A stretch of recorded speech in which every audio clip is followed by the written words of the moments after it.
कि वो 12 तेजस खरीदेगा 1.2 बिलियन डॉलर में इंडिया से। अब इस डील पर होने वाले मुज़ाकराती अमल को रोक दिया गया है। तेजस प्रोग्राम क्या था? तेजस प्रोग्राम में किस किस ममालिक की पार्टिसिपेशन थी? और तेजस था तो इंडिया ने 2200 करोड़ रुपए से ये प्रोजेक्ट शुरू किया। क्यों फिर तेजस के दुबई एयर शो में गिरने के बाद, आर्मीनिया की तरफ से ऑर्डर कैंसिल करने के बाद, इसराइल में क्यों ज्यादा चीखो पुकार हो रही है? तेजस के अंदर इस्तेमाल होने वाली जितनी भी इलेक्ट्रॉनिक मशीनरी है उस तमाम तर्क को इसराइली कंपनियां बना रही थी। बहुत से ऐसे ममालिक जो शायद सोच रहे हो कि वो तेजस खरीदे, जिस तरह उसकी मार्केटिंग की जा रही थी, अब वो खरीदना नहीं चाहते। तेजस गिरने से सबसे बड़ा नुकसान इसराइली कंपनियों का हुआ है। 32,000 करोड़ का प्रोजेक्ट जो 1982 में शुरू हुआ तेजस का, और उसकी पहली कमाई आनी थी 1.2 बिलियन डॉलर की, cancel. The Jerusalem post, Israeli अखबार ने यह गम बकाया है कि तेजस की तमाम तरह नाकामी बर्दाश्त करनी पड़ेगी इसराइली कंपनियों को, और इल्जाम शुरू हो गया इसराइल इंडिया पर। तेजस की नाकामी ने, दुबई एयर शो के अंदर गिरने ने इंडिया की डिफेंस इंडस्ट्री को पॉज लगा दिया। आर्मीनिया वो मुल्क है जिसने पहला मुल्क था जिसको यह एजाज हासिल था, जो बातचीत कर रहा था कि वो 12 तेजस खरीदेगा 1.2 बिलियन डॉलर में इंडिया से। अब इस डील पर होने वाले मुज़ाकराती अमल को रोक दिया गया है, और इसकी तस्दीक की है द जेरूसलम पोस्ट ने, जो कि इसराइल का एक बहुत ही मुस्तनद अखबार है। तेजस प्रोग्राम क्या था? तेजस प्रोग्राम में किस किस ममालिक की पार्टिसिपेशन थी? और तेजस था तो इंडियन, फिर इसराइल को क्यों तकलीफ हो रही है? ये इंपॉर्टेंट चीज है जिस पर आज हम बात करेंगे। मैं जुल्करनैन शेख आपको साफ पेंसिल पर खुशामदीद कहता हूं। तेजस 1982-83 में यह प्रोजेक्ट शुरू किया गया। इंडिया ने 2200 करोड़ रुपए से यह प्रोजेक्ट शुरू किया था, और इस वक्त जब मैं आपसे बात कर रहा हूं, तेजस का प्रोजेक्ट 32,000 करोड़ तक पहुंच चुका है। अब इस जहाज को बनाने में, इसकी मैन्युफैक्चरिंग में आवाज दी गई थी इंडियन सियासतदानों की तरफ से कि मेड इन इंडिया चीजें इस्तेमाल होंगी, और यह दावा भी किया जाता था कि 50% तक चीजें तेजस के अंदर इंडियन है। लेकिन क्यों फिर तेजस के दुबई एयर शो में गिरने के बाद, और उसके बिजनेस के अंदर गिरावट आने के बाद, और आर्मीनिया की तरफ से ऑर्डर कैंसिल करने के बाद, इसराइल में क्यों ज्यादा चीखो पुकार हो रही है? और अब इसराइली अखबार इस पर क्यों लिख रहे हैं? वजह आज हम आपको बताएंगे। तेजस के अंदर यूज होने वाले रेडार सिस्टम, इलेक्ट्रोमैग्नेटिक सिस्टम, तेजस के अंदर इस्तेमाल होने वाली जितनी भी इलेक्ट्रॉनिक मशीनरी है उस तमाम तर्क को इसराइली कंपनियां बना रही थी। और इसराइल चाहता था कि वो अमेरिका और चीन की तरह इस तरह के एक्सपोर्ट करे जिसके अंदर उसके कंपनियों के ये रेडार सिस्टम और मॉडर्न जहाज़ों के अंदर इस्तेमाल होने वाले इक्विपमेंट को एक्वायर किया जाए। तो उन्हें जगह मिली इंडिया के साथ उन्होंने डील की, और कहा यह जा रहा है अब जेरूसलम पोस्ट के अंदर कि इसराइली कंपनियां जो मुख्तलिफ पार्ट्स तेजस की फराहम कर रही थी, उन्होंने तेजस के अंदर कई चीजों की गलती की निशानदेही की थी। उन्होंने तेजस के अंदर बहुत से ऐसे पॉइंट पिन पॉइंट किए थे कि जिससे जहाज की कमजोरियों का पता चले। लेकिन अब वो ये कह रहे हैं बकौल इसराइलियों के कि इंडियंस ने उस पर तवज्जो नहीं दी, और इंडियंस उसको इस तरह बढ़ाते रहे, चल जाएगा।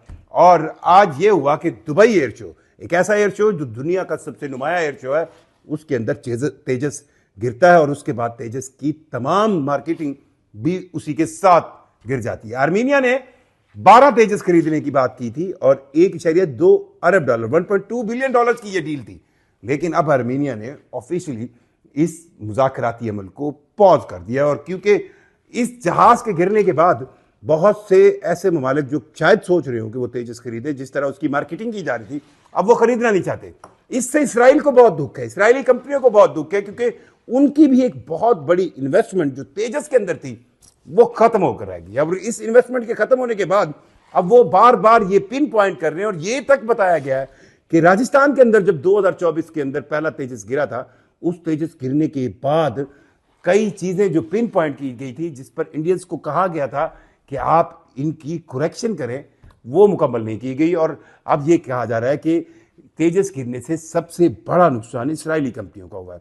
सो जो कहे ना लड़ाई आपसी, वो अब खुल के सामने आ रही है, और जो एरोबेटिक सेंस की प्रैक्टिस थी, अब इस पर भी सवाल उठ रहे हैं। ये कहा जा रहा है इसराइली एक्सपर्ट की तरफ से कि 2 महीनों तक जो एरोबेटिक की प्रैक्टिस, यानी एरोबेटिक से मुराद ये होती है कि आप हवा के अंदर जो मुजाहरा करते हैं उसकी प्रैक्टिस करने वाले जो पॉइंट्स थे, जिस तरह के एरोबेटिक्स की प्रैक्टिस की जा रही थी उससे हटकर क्यों एक नया एरोबेटिक करने की कोशिश की गई। यानी इल्ज़ाम फिर बेचारे पायलट पर जो इसमें वाकई ही शहीद हो गया, जो वाकई शहीद हो गया, और अब उस पर दिया जा रहा है। हिंदुस्तान की जो एरोनॉटिकल लिमिटेड कंपनी है हाल, उसका अपनी जो मोनोपोली है, उसके अंदर मौजूद लोगों की जो इन्वेस्टमेंट है, वो बहुत बड़ा सवाल है। किस किस बड़े कारोबारी ने उस एरोनॉटिकल, हिंदुस्तान एरोनॉटिकल लिमिटेड से हाल से क्या क्या कमाया और उन्होंने फिर किस किस सियासतदान को कितने पैसे दिए, ये अहम है। बहरहाल तेजस की इस नाकामी पर आर्मीनिया से कैंसिल होने वाले इस ऑर्डर के बाद अब इसराइल और इंडिया के दरमियान एक, आप कहें ना, लफ्जी जंग तो शुरू हो गई है और इसमें एक दूसरे को इल्ज़ाम दिया जा रहा है। और जब ये इसराइली अखबार जेरूसलम पोस्ट ने ये खबर लगाई तो उसके बाद इंडिया के अंदर एक मखसूस जो वीलॉगर कहें या गुफ्तगू करने वाले डिजिटल मीडिया पर थे, उनकी तरफ से ये बातें सामने आने शुरू हो गई कि नहीं नहीं, उसके अंदर यूज़ होने वाला इक्विपमेंट जो है वो इसराइल की कंपनियां जो दे रही थी वो इतना ज़्यादा अप टू द मार्क नहीं था। अब उस पर वो इतराज़ लगाना शुरू करेंगे और ये इल्ज़ाम साजी पहले पहल इसी तरह होती है, मीडिया के थ्रू, खबरों के थ्रू जो है वो इल्ज़ाम लगाया जाता है और फिर आहिस्ता आहिस्ता ये बात बढ़ती जा रही है। तेजस का प्रोजेक्ट नाकाम हो गया। तेजस का प्रोजेक्ट अगले कई सालों तक इंडिया को इसको रीबॉर्न करने में बहुत जोर लगाना पड़ेगा। जो वाहिद डील उन्हें $1.2 बिलियन की मिलने लगी थी तेजस की, और इस डील के बहुत टंके थे, इंडिया में बहुत ज़्यादा शोर किया जा रहा था। अब कहा जा रहा था कि ये जी देखें, तेजस का प्रोजेक्ट अब कमाई करके ला रहा है, तेजस का प्रोजेक्ट कमाई करके मुल्क में वापस ला रहा है। वो प्रोजेक्ट अब बिल्कुल उस पर मुज़ाकरात बंद हो गए हैं और अब तेजस के फ्यूचर पर यह भी सवाल उठ रहे हैं कि जब इसराइली कंपनी और इंडियन कंपनी के दरमियान ये लफ्जी जंग शुरू होगी तो फिर तेजस का फ्यूचर क्या होगा और तेजस के लिए जो इक्विपमेंट है वो कहां से हायर किया जाएगा।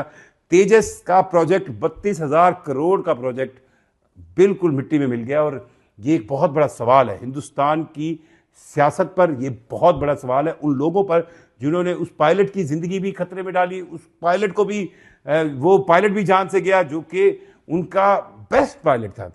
और साथ साथ ये भी सवाल है कि हिंदुस्तान और इसराइल के जो डिफेंस टाइज हैं उनका फ्यूचर क्या होगा।